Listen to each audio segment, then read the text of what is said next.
नमस्कार, स्वागत है आप सभी का प्रश्नकाल के इस अंक में। मैं हूं प्रीति सिंह, मेरे साथ है हमारे संसदीय मामलों के संपादक अरविंद कुमार सिंह।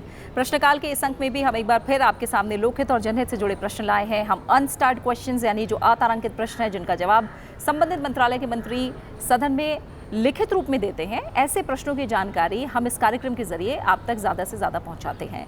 और आज हम आपको बता दें कि आज हम खास तौर से जो हमारे देश की लाइफलाइन है रेलवे मंत्रालय से जुड़े सवाल हम आपके लिए लेकर आए हैं और आज के अंक के जरिए इससे जुड़ी बहुत बारीक जानकारियां भी आप तक हम पहुंचाने की कोशिश कर रहे हैं। तो अरविंद जी, पहले प्रश्न की शुरुआत करते हैं और ये प्रश्न है विलंब के कारण रेल परियोजनाओं की लागत बढ़ने को लेकर।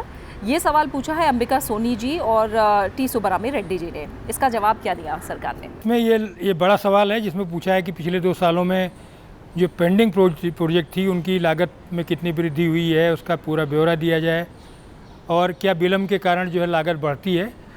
तो बिल्कुल प्रीति, जैसे आज का कोई आकलन है और आपने तय किया कि 1 साल में कोई रेल लाइन बनानी है, तो आपने देखा होगा दिल्ली मेट्रो जिस तेज़ी के साथ बनी है तो उसमें बहुत सारे जगहों पर लागत कम आई है। लेकिन साथ ही साथ बहुत सारी ऐसी रेल परियोजनाएँ हैं, जैसे कलकत्ता मेट्रो की आप बात करेंगे तो कलकत्ता मेट्रो जो है 20 सालों में 16 किलोमीटर लाइन बनी। तो अगर किसी भी जगह तो उसकी लागत निश्चित तौर पर बढ़ी और बहुत सारा जो है टेक्नोलॉजी का यूज नहीं हुआ था। नई टेक्नोलॉजी है, नई चीज़ें हैं, मशीनें हैं। तो इसमें जो जवाब दिया है जो रेल मंत्री पीयूष गोयल ने, उन्होंने कहा कि इस समय 179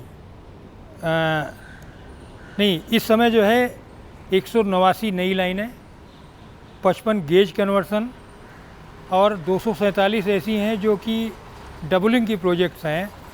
यानी कुल मिला के 491 ऐसी रेलवे प्रोजेक्ट हैं जिनको या तो जो है जिनको लगभग पूरा करने के कगार पर हैं, या तो इनकी योजना बना दी गई है या इनको रिकमेंडेशन के अलग अलग चरणों में है जो इस समय है। इनमें दिया है कि ये जो परियोजनाएं हैं इसका और जो विवरण दिया हुआ उसमें कहा है कि जो कुल लेंथ होगी इनकी, जो टोटल लेंथ आप इन परियोजनाओं की जो पूरी लंबाई है वो है 48,860 किलोमीटर से ज़्यादा है, जो यानी बहुत लंबी चौड़ी है। और इनकी लागत जो आ रही है ये 6,476,00,000 करोड़ रुपए, जो मतलब 6.476 लाख करोड़ रुपए, यानी बहुत भारी भरकम लागत है इसकी।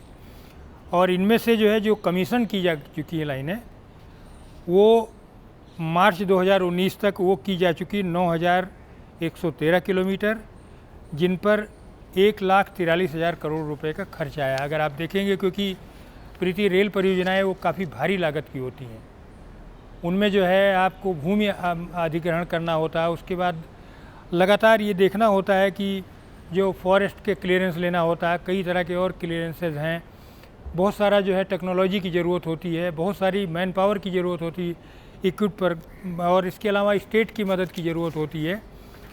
तो इसके अलावा ये भी देखना होता है कि भूकंप है, बाढ़ है, ये सारी चीज़ों से कैसे बचाव किया जाए।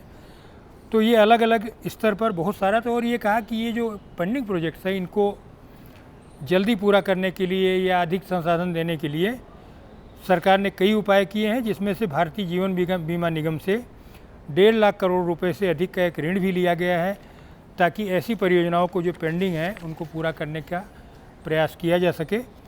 अब एक और इशू है प्रीति कि समय के साथ जबकि रेलों की लंबाई बढ़ गई है, कोचों की 24 कोचों से ज़्यादा की ट्रेनें हो रही हैं, प्लेटफॉर्म हमारे कई बहुत पुराने हैं, छोटे हैं, उनको बढ़ाने की बात है, मॉडर्नाइजेशन करना है। तो सरोजिनी हेम्ब्रम जी का एक बड़ा इंपॉर्टेंट सवाल है रेलवे प्लेटफॉर्मों के मॉडर्नाइजेशन को लेकर के।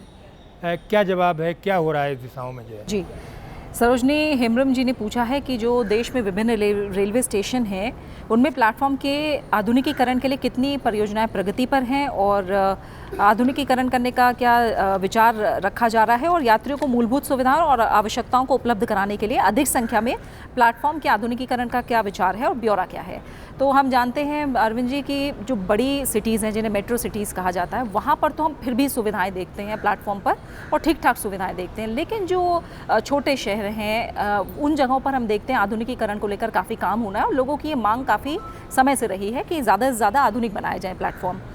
तो रेल और वाणिज्य और उद्योग मंत्री पीयूष गोयल ने जवाब दिया कि प्लेटफॉर्म के आधुनिकीकरण सहित यात्री सुविधाओं में सुधार संबंधी कार्य जो है वो निधि कितनी उपलब्ध है, यानी उसके लिए बजट कितना है उस पर, और यात्री और यातायात का घनत्व कितना है ये देखना होता है। परस्पर प्राथमिकता के आधार पर शुरू किया जाता है। और उन्होंने बताया कि जो रेलवे प्लेटफॉर्म का आधुनिकीकरण है ये एक हमेशा चलने वाली प्रक्रिया है, जिसमें स्टेशनों को उनकी कोटि के अनुसार विभिन्न यात्री सुविधाएं मुहैया कराई जाती हैं और प्लेटफॉर्म की ऊंचाई को बढ़ाना, रिटायरिंग रूम और जो हम देखते हैं वेटिंग रूम होते हैं, प्रतीक्षालय या फिर महिलाओं के लिए अलग एक वेटिंग रूम, निर्देशिका, पे एंड यूज़ शौचालय और ऊपरी सड़क पुल, स्टेशन के प्रवेश द्वार पर रैंप, कंप्यूटर आधारित जन उद्घोषणा प्रणाली, लिफ्ट और एस्केलेटर, ये सभी सुविधाएं शामिल हैं। उन्होंने बताया जो वृद्ध हैं, बीमार हैं या फिर दिव्यांग यात्री हैं, उनकी आवाजाही भी सुगम हो, इसके लिए और प्रमुख रेलवे स्टेशनों के प्लेटफॉर्म पर आसान पहुंच और सहजता से आवाजाही को सुविधाजनक बनाने के उद्देश्य से एस्केलेटर और लिफ्ट भी मुहैया कराई जा रही हैं। मई 2019 तक 240 स्टेशनों पर 669 एस्केलेटर और 214 स्टेशनों पर 493 लिफ्ट मुहैया करा दी गई। तो ये जवाब दिया गया है मंत्रालय की तरफ से। अब हम आगे बढ़ते हैं और रेलवे मंत्रालय से जुड़ा जो अगला सवाल है वो है रेल पर्यटन को बढ़ावा देने से जुड़ा। इसका जवाब क्या दिया है? नारायण लाल पंचारिया जी ने ये सवाल पूछा, तो इसका जवाब क्या है? जी बिल्कुल प्रीति, आज़ादी के बाद से ही सरकार ने लगातार धीरे धीरे करके टूरिज़्म को डेवलप करने के लिए कई प्रयास किए हैं, क्योंकि जो विदेशी यात्री आते हैं उनको अगर भारत को देखना समझना है तो वो जो है बाई एयर हर जगह नहीं कर सकते। उनके लिए रेलगाड़ी सबसे सुगम है। जैसे कि अगर आप देखेंगे तो सुबह के आप शताब्दी में जाएं तो आप ये देखते हैं कि आगरा जाने वाले बहुत सारे फॉरेन टूरिस्ट हैं, वो शताब्दी को, यहाँ तक कि ताज एक्सप्रेस को, इसके बाद और भी नई नई कैटेगरी की गाड़ियाँ जो है गतिमान जो है शुरू हुई है इन सब को। इसके अलावा जो है जो IRCTC है वो लगातार कोई न कोई जो है इस तरह के टूरिस्ट पैकेज वगैरह जो है वो देती है। तो सरकार इस दिशा में टूरिस्ट ज़्यादा से ज़्यादा आए। और अभी हम लोगों के राज्यसभा TV की एक टीम ने जो बुद्धिस्ट सर्किट ट्रेन है उसका भी दौरा किया और हमने देखा कि वो मतलब केवल 7 दिन के अंदर जो भारत के जितने भी महत्वपूर्ण बुद्धिस्ट स्थल हैं उनका वो दौरा करा के आ जाती है, जिसमें नेपाल का लुम्बिनी भी शामिल है। तो एक तरह से अगर आप देखेंगे तो जो टूरिस्ट आता है वो देखता है कि सुरक्षित हो और अच्छे से अच्छे वातावरण में वो ज़्यादा कम समय में ज़्यादा से ज़्यादा जगहों को देख ले। तो ये इसके लिए लगातार जो है जो जिसको Indian railway catering and tourism corporation है IRCTC, उसने कुछ जो अलग अलग राज्यों के जो टूरिज़्म के जो कॉरपोरेशन है उनकी मदद से टूरिस्ट गाड़ियाँ, जैसे बौद्धा स्पेशल गाड़ी जिसका जिक्र मैंने अभी किया, उसके अलावा भारत दर्शन गाड़ियाँ, आस्था सर्किट गाड़ियाँ, राज्य विशेष की पर्यटक गाड़ियाँ, ये सब गाड़ियाँ चलाती हैं। और ये जो प्रीति, इसमें जो सबसे महत्वपूर्ण बात यह है कि इसमें बहुत ज़्यादा जो बड़े पैसे वाला जैसे महाराजा एक्सप्रेस है, तो महाराजा एक्सप्रेस में बहुत ज़्यादा पैसा खर्च करने वाले से लेकर के और गरीब आदमी सभी के लिए पैकेज हैं, वो सफ़र कर सकते हैं। इसमें ये भी दिया गया कि लग्जरी जो टूरिस्ट गाड़ियाँ हैं उसमें पैलेस ऑन व्हील्स है। ये राजस्थान टूरिज़्म डेवलपमेंट कॉरपोरेशन की मदद से चलाया जाता है और ये राजस्थान के जो रेल टूरिज़्म को बढ़ावा देने में इसने बड़ा महत्वपूर्ण योगदान दिया है। इसके अलावा महाराजा एक्सप्रेस के अलावा जो है डेक्कन ओडिसी है, ये भी लग्जरी टूरिस्ट ट्रेन है। तो ऐसे बहुत सारे जो उपाय जो है किए गए हैं, जिसका असर ये हुआ है कि कुछ गाड़ियाँ ऐसी हैं जो काफ़ी पहले से जो बहुत ज़्यादा लोकप्रिय हैं और बुक रहती हैं वो। और अभी इसी तरह से लग्जरी जो क्रूज वगैरह भी है ना प्रीति, ये बढ़ रहे हैं। तो धीरे धीरे करके रेलवे ने कई तरह के उपाय जो किए हैं उसका असर भी ज़मीन पर दिखने लगा, खान पान की क्वालिटी वगैरह सुधरी है। अब एक और परियोजना है जिसमें भी टूरिस्ट काफ़ी आएंगे प्रीति, और देसी भी विदेशी भी, वो बुलेट ट्रेन है। उसके विनिर्माण को लेकर के अनिल देसाई जी का सवाल है, तो जानना चाहते हैं कि अभी क्या स्थिति है, बुलेट ट्रेन कहाँ तक पहुँच रही है? बुलेट ट्रेन की जब से एक तरह से घोषणा हुई तब से हम देख रहे हैं काफ़ी चर्चा इसे लेकर भी है और हर कोई बहुत इंतज़ार भी कर रहा है। इसीलिए इसको लेकर जानकारी और डिटेल में अनिल देसाई जी ने मांगी। जो पूछा है उन्होंने कहा कि देश में बुलेट ट्रेन के निर्माण के लिए क्या लक्ष्य निर्धारित किया गया है, कौन कौन से क्षेत्रों को कवर करने का विचार है और अनुमानित लागत कितनी है और विनिर्माण का ब्यौरा क्या है। रेल और वाणिज्य और उद्योग मंत्री पीयूष गोयल ने जवाब दिया। उन्होंने बताया कि Mumbai Ahmedabad high speed rail परियोजना के लिए जो जापान की कंपनी है उससे टेंडर प्रक्रिया के जरिए 24 गाड़ी सेटों की खरीद की योजना है और जो राष्ट्रीय high speed rail corporation limited और जापानी पक्ष के बीच जो एमओयू पर हस्ताक्षर हुए, उसके अनुसार मेक इन इंडिया को बढ़ावा देने पर जोर रहा। और मेक इन इंडिया के उद्देश्य से क्या किया जा रहा है कि जो 24 गाड़ी सेट हैं उनमें से 6 गाड़ी सेट को फिलहाल भारत में असेंबल करने की योजना है। और इसके लिए कहाँ पे ये असेंबलिंग का काम होगा, ये अभी स्थान का निर्धारण जापानी आपूर्तिकर्ता द्वारा लिया जाएगा, इस पर विचार किया जाएगा।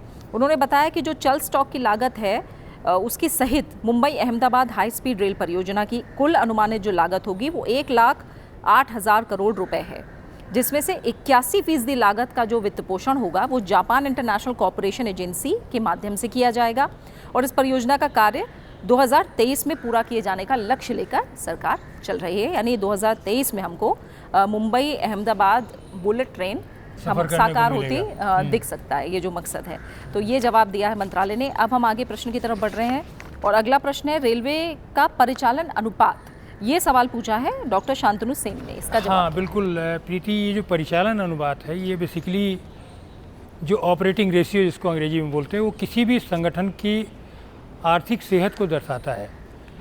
रेलवे जहाँ एक और कमर्शियल ऑर्गेनाइजेशन है, वहीं दूसरी ओर इसके जो सामाजिक दायित्व है उसको भी वहन करना पड़ता है, क्योंकि जो किराया है वो उस पर काफ़ी सब्सिडी दी जाती है। और कुल मिलाकर के आज की तारीख में बात करें तो जो यात्री सेगमेंट है रेलवे का, वो उसमें काफ़ी ज़्यादा जो है, उसमें कई इलाकों में कई क्षेत्रों में काफ़ी घाटा उठाना पड़ता है रेलवे को।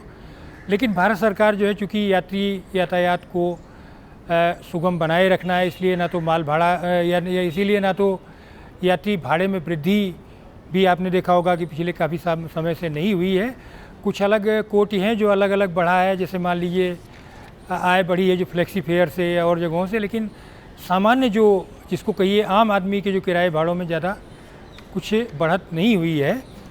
तो लेकिन ऑपरेटिंग रेशियो जो है ना, वो इस बीच में बढ़ा है। सरकार ने जो जवाब दिया है वो कहा है कि 2016-17 में जबकि जो 7वां वेतन आयोग लागू करना पड़ा सिफारिश, उससे रेलवे पर एक नया बोझ आया है। वो आया है 22,000 करोड़ रुपए से अधिक का सालाना बोझ आया है। और निश्चित तौर पर उसका असर भी जो है ऑपरेटिंग रेशियो पर पड़ा है।